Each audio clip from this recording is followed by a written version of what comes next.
When the Ontario Hockey League brought in its new rules on fighting, it had several goals in mind, right? It wanted to eliminate staged fighting. It wanted to send a message to teams that, hey, you don't really need to have a roster spot taken up by that designated fighter or enforcer. The league wanted players, particularly younger players who were coming into this league, to understand there was no expectation that you would engage in fighting. Heck, when is the last time you saw a bench clearing brawl, much less a line brawl, right? And oh yeah, by the way, you won't be bullied into a fight throughout the course of a game. And naturally, the Ontario Hockey League also wanted to cut down on the injuries that could result from engaging in fisticuffs. Well, I think if you look back on these rule changes, you can check every one of those boxes. Good job, Ontario Hockey League. Mission accomplished. Now, you'll remember when these rules were first brought into place, it was a 10-fight limit per player per season. Any fight over 10 would bring a suspension. That was quickly whittled down to where we're at today.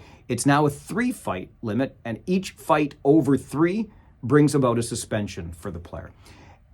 And after living in this 3-fight world for a while now, I think it's time to reevaluate it. And at the risk of being called a knuckle-dragging Neanderthal, I think we need to increase the number of fights allowed per season. Now, before you start clutching your pearls too tightly, did you see that Rempe-Delorier fight in the National Hockey League last week?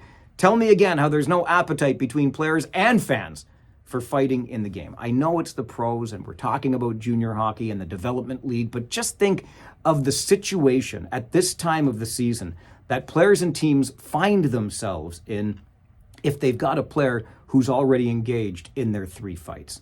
Are other teams, knowing that the player is at his 3-fight limit, taking liberties with that player, taking liberties with that player's teammates? How much pressure is there, more pressure, on a referee? They've already got lots to worry about, but all of a sudden, if they give this guy an instigator on a fight, they know that puts him at the 4 fights now, and a suspension comes at a critical time of the season, hurting the team with the playoffs just around the corner. What if instead of 3 fights per season, it was 6? Instead of a fight every 22 games or so, a fight every 11 games or so. Does that sound like an awful lot?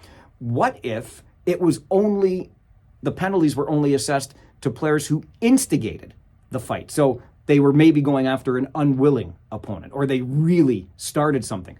If 2 guys just decide they want to go, they can go and it doesn't count against their limit. Maybe we could apply the limit to the entire team. There's a team limit for fights in a particular season instead of putting it on just one player. Or maybe we make it a buyback situation like teams can do with suspensions in the playoffs. Whatever it is, I think the 3-fight limit is not a high enough threshold. We need to readdress this and reevaluate after having it in place for a number of years. Of course, the other option would be get rid of fighting entirely. But the league right now seems to be a little bit half pregnant on the issue. I'm Farwell. It's Friday. We'll see you at the rink.